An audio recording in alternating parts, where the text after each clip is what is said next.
What have we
got? 160. 6, yeah.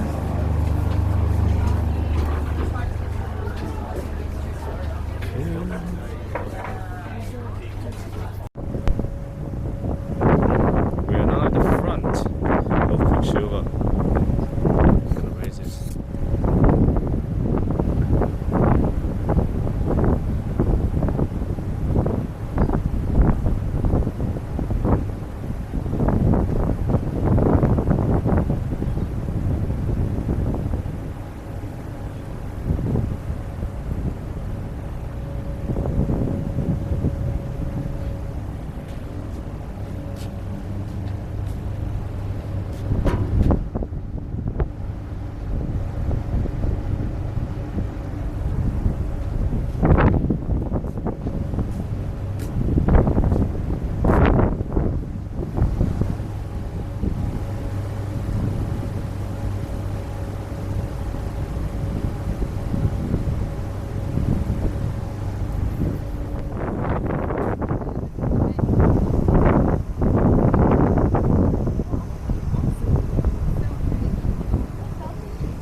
Aboard your Quicksilver wave-piercing catamaran. We require your complete attention for the next few minutes while we demonstrate the very important safety features on board this vessel.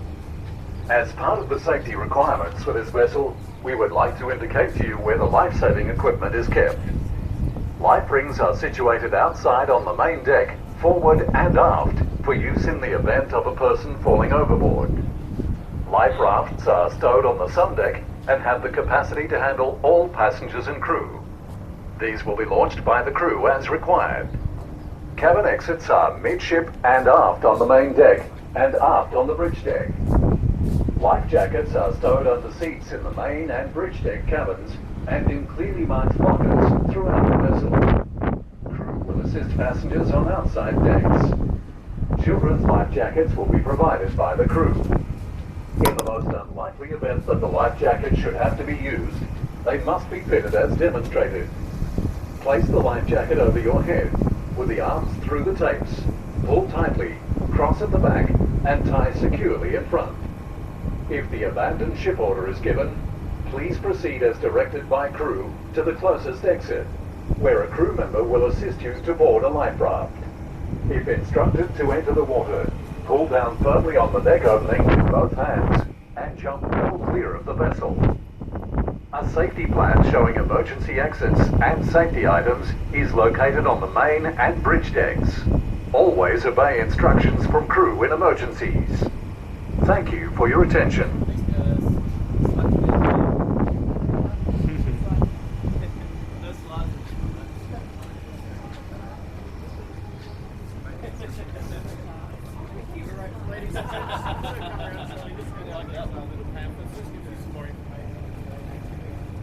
Well, ladies and gents, boys and girls, welcome aboard Quicksilver 8 for a run out to the Agincourt Reef site.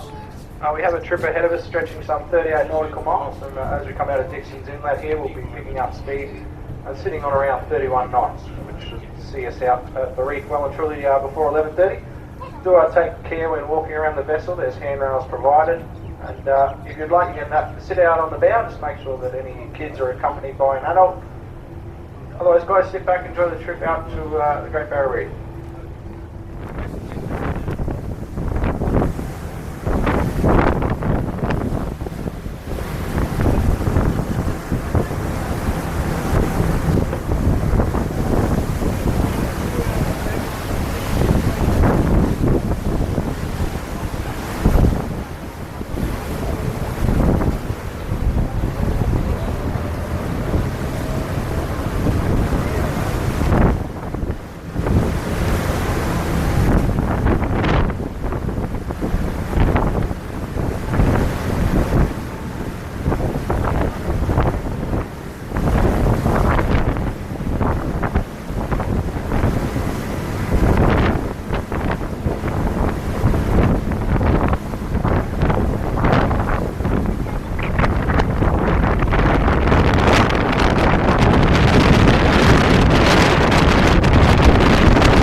Yeah, that's the one.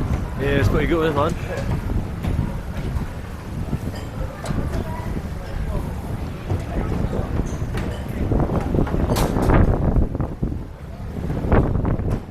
Sorry for interruption, ladies and gentlemen. This is just a call out for anybody.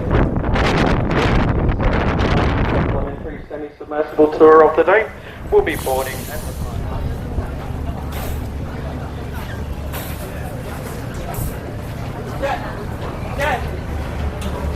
这里啊，姐姐啊，干嘛呀？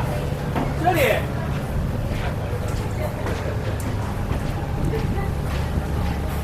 Just on time.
Now there's 3 emergency exits, one above my head, one in the middle, and one in the back. If we do have an emergency, we'll get you all to come off the same way you got on, and we'll give you all life jackets up on the deck. If you're taking any photos today, make sure your camera's right up against the glass and your flash is off. Also, if you see anything cool, please feel free to shout out what it is, where it is also, so we can all have a look. I might miss it. But welcome to the Great Barrier Reef. The color is different.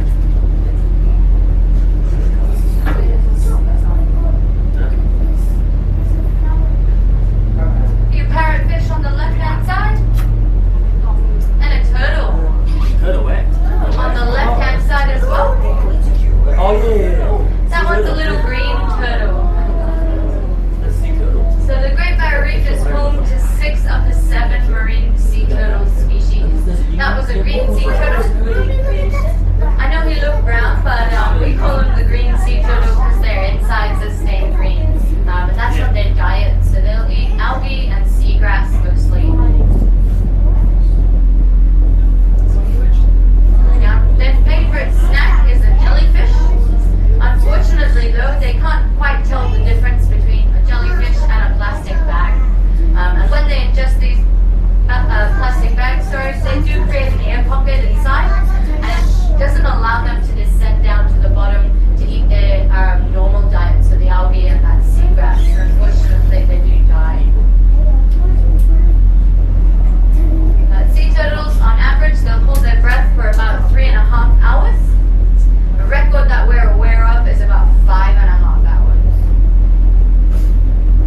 this technique, it allows us to age them. So just like trees, they've got growth rings. So if you were to take a cross section, you'd be able to count the rings and age them. But obviously we don't do that, but we estimate that about the size of a basketball would be equivalent to nearly 50 years. So coming up on the right hand side is deep water bombing. You're going to see a nice flake coral and then a massive Bemora coral, like a honeycomb texture. Really, really beautiful. And if you're lucky, if you look on the top of that Bemora coral, there's a few anemone fish in there. So some of the Nemo's cousins.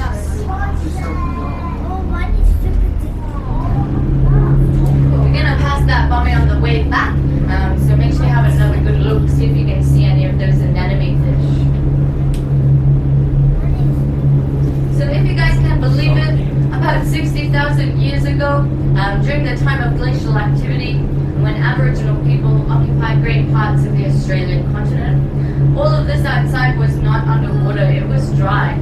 So it all consisted of flat coastal plainlands and sclerophyll forests, all the way to the edge of the continental shelf.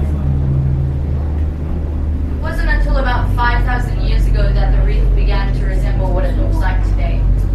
So coming up to the reef on the left-hand side, you're going to see a lot of our staghorn or branching coral.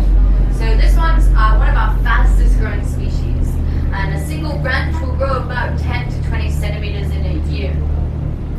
And if you look on the tips of some of those branches, you're going to see they're bright white or blue, and that actually represents brand new coral growth, so in the last 48 hours. Now because this species is so fast growing, it puts a lot less effort into its calcium carbonate skeleton, which means it's a bit more brittle than the other coral species. So when we have storms, a lot of wave action, they're going to break apart really easily. And that's the bit of those piles of coral rubble that you can see at the bottom is this species. Now that's not necessarily a bad thing. If this species was able to stand its ground in storms, it would quickly dominate the reef and not allow enough space for other species of coral to grow, and that would really decline the coral diversity out here.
If you were able to go down there, bring it all up to the surface into the light,